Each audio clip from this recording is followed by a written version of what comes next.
You can never go home again. It's an adage that comes to mind with Final Fantasy VII Remake, an ambitious revisiting of one of the most beloved titles in video game history. The original Final Fantasy VII was the complete package, that rare confluence where a well-crafted world, excellent storytelling, and top-notch game mechanics crystallized into a gem of a game. We could speculate about all the reasons why it took nearly a quarter of a century before Square Enix decided to take a stab at remaking Final Fantasy VII. One reason likely involves the desire to make the next big thing and put the company's resources into that. The other is the sheer pressure to meet the expectations of those who consider the original a seminal part of their gaming lives. Yes, Square Enix continued to capitalize on the strong goodwill that Final Fantasy VII garners by making spin-off games, such as Crisis Core for example. But remaking the highly regarded original? That's pretty much the developer equivalent of a break glass in case of emergency situation. You don't typically whip something like that out unless you really have a good reason to do so. Looking at the responses to the last few mainline Final Fantasy games, it's understandable why now is about as good a time as any to redo Final Fantasy VII. Many fans consider the last great Final Fantasy game to be the rebooted Final Fantasy XIV, but that's an MMO. Meanwhile, the response to the mainline title Final Fantasy XIII was lukewarm at best. Final Fantasy XV did better, but it still did not engender the same passions that earlier games in the series did. Which brings us to Final Fantasy VII Remake. As a big fan of the franchise, the original Final Fantasy VII ranks high in my list of favorite Final Fantasy games. Final Fantasy VI remains my all-time favorite, the pinnacle of the series' classic sprite-based approach. Final Fantasy VII, however, was also a 10 for me and supplanted Final Fantasy IV as my second favorite game of the mainline titles.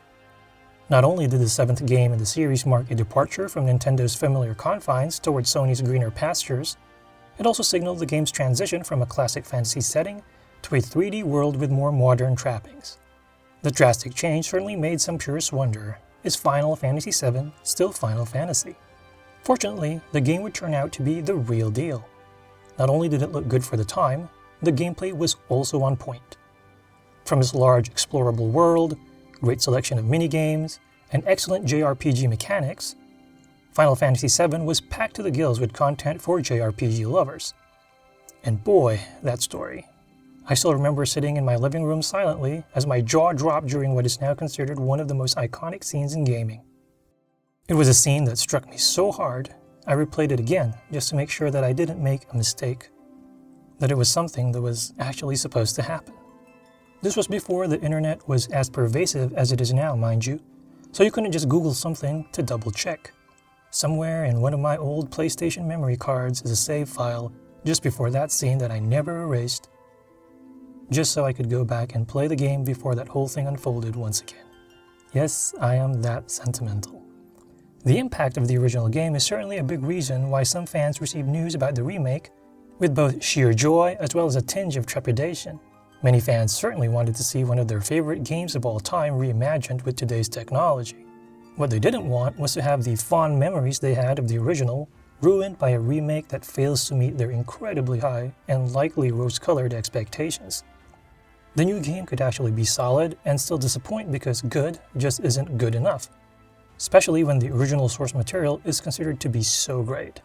The fact that combat was shifted to a hybrid system that melds real-time action with classic mechanics was another source of concern. Final Fantasy XV used a hybrid system, for example, which wasn't terrible but also felt wonky at times. To Square Enix's credit, the first chapter of the game was just about the best response that one could have to allay many of the concerns that people had.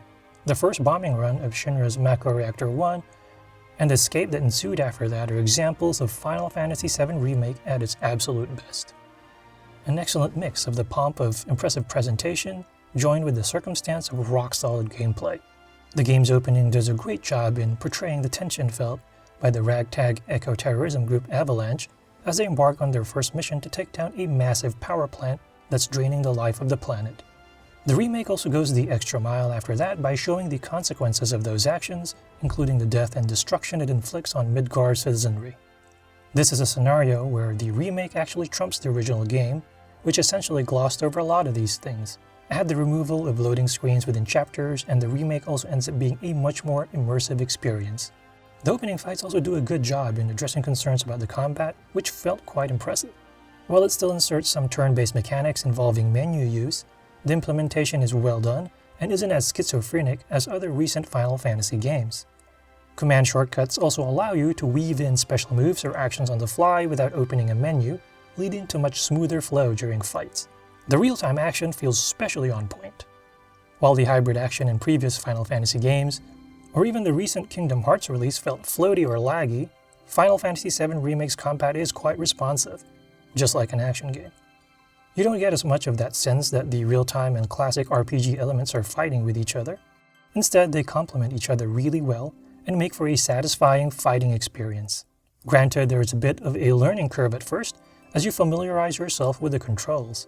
Once you get used to them, however, you will be seamlessly initiating actions, switching characters, and issuing commands to teammates. Changing characters mid-battle is key, by the way, and is even essential at certain portions of the game. Players get introduced to this right off the bat, as you are required to switch between Cloud's melee sword slashes and Barrett's ranged attacks during your assault on the Mako reactor. Each character also has their particular idiosyncrasies that further flesh out the game's combat. Cloud, for example, can switch between different fighting styles, such as his more mobile Operator mode and his slower yet more powerful Punisher mode stance for dishing out even more damage and also automatically countering foes after a sword block. There's just something so satisfying about doing a deadly dodge attack in Operator mode to approach an enemy and then get some hits in, then quickly switching to Punisher mode with the press of a button to block and counter the same enemy's attack response. Spellcaster Aerith, meanwhile, has several tricks up her sleeve, including summoning a magic circle that lets her and other party members automatically cast spells twice. Skills, by the way, can be learned by mastering the game's various weapons. Each weapon actually comes with their own unique abilities, which you can then master by using that specific move in battle. Once you reach 100% mastery for a weapon's special move, you can start using that skill even when equipping a different weapon. Weapons can also be upgraded to grant its user buffs such as increased HP, attack, defense, critical rate, and more. Upgrades can also include additional slots for materia, which are special orbs that allow you to use spells or specific skills that are associated with them. Most materia also can be leveled up multiple times, unlocking more powerful spells and abilities, such as upgraded healing or more powerful elemental attacks. You can also find special materia for summoning powerful creatures such as Ifrit, Shiva, and even a fat chocobo. These summons assist you in battle either automatically or through your commands, and then typically unleash a powerful move as they depart after running out of summon energy. Granted, the combat system won't be for everybody. Although it is arguably Square Enix's best implementation of a hybrid system to date, people who prefer pure action might still find the RPG combat elements a bit cumbersome. Those who like turn-based combat, on the other hand, might find themselves overwhelmed by the action. For the latter, the game provides an option to switch to a combat style that's closer to the original Final Fantasy VII's traditional ATB system. This allows you to act more as a game manager while your characters perform actions such as attacking, blocking, and dodging automatically. The game also covers only a small part of the original Final Fantasy VII story. In exchange, the remake really fleshes out Midgar's various areas in impressive fashion. From the detailed cityscapes of the upper quarter streets to the ruin and squalor of the slums and the abandoned parts of the metropolis, the remake boasts some incredible set pieces. And I say that as someone who used to actually take a shortcut through the slums as a student back in Manila many years ago. The addition of citizens who engage in their own conversations further flesh out Final Fantasy VII Remake's world. These additions make the various surroundings that you visit feel even more alive, and further adds to the immersion and the overall experience. Unfortunately, this is also where Final Fantasy VII Remake's well-crafted foundation starts to shake a bit. The game's biggest strength lies in its well-polished mix of curated action and focused storytelling between its key characters from its main narrative. That tightly woven experience unravels when you find yourself dealing with some of the game's side quests, particularly those that lean on the lazier, overused aspects of that particular gameplay mechanic. Ideally, you want your side quests to come with a particular narrative hook or a rewarding action. To be fair, Final Fantasy VII Remake also has its share of those, including side quests that come with a good sense of purpose, while also helping you know more about the game's NPC characters as you assist them with their various problems.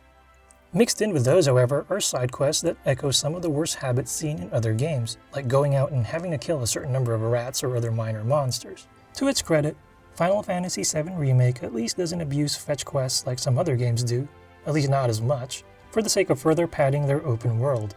The monster fights from the side quests also provide some of the more challenging battles in the game. At the same time, the tacked-on side quests also detract from the game's better offerings. These can seem like padding at times and makes you feel like you're just going through the motions to get them done. Even the narrative, which is excellent overall, suffers from some odd moments. These include dialogue that either feels sophomoric, cliched, or forced at times. Such stumbles are especially noticeable because the best parts of Final Fantasy VII Remake's dialogue and storytelling are so good. I especially enjoyed Cloud's slow and subtle change from a brooding, awkward sourpuss to someone who starts to open up a bit more to his companions. Childhood friend Tifa certainly opens the door a bit, while new interest Aerith practically busts that door wide open thanks to a cheerful and fearlessly unrelenting personality that serves as a great foil to Cloud. This is one case where the extended narrative works well, as it gives more time for those changes in Cloud to breathe while also showing the origins of that strong team dynamic that fans of the original know and love. Not that you have to be a fan of the original to appreciate it. Final Fantasy VII Remake does a great job in introducing Final Fantasy VII's world to newcomers, and such players should still be able to enjoy it even if they never played the original game. At the same time, folks who were there for the original release will also be rewarded by picking up on nuances that they will be able to notice due to their time with the original Final Fantasy VII. It's also a treat to see classic scenes from the original get even more fleshed out with more dialogue and a fresh coat of paint. These include parts such as the Don Corneo arc, which comes with a lot of added parts and presentation this time around. While this first volume of the remake only covers a small part of the original story, it does it quite well and makes you want to see what further entries in the remake the project has in store. It's like meeting an old friend and having that initial conversation that makes you slowly rediscover those bonds once more. In that sense, I guess it is possible to go home once again. This is Tabi Sobi, and thank you for watching.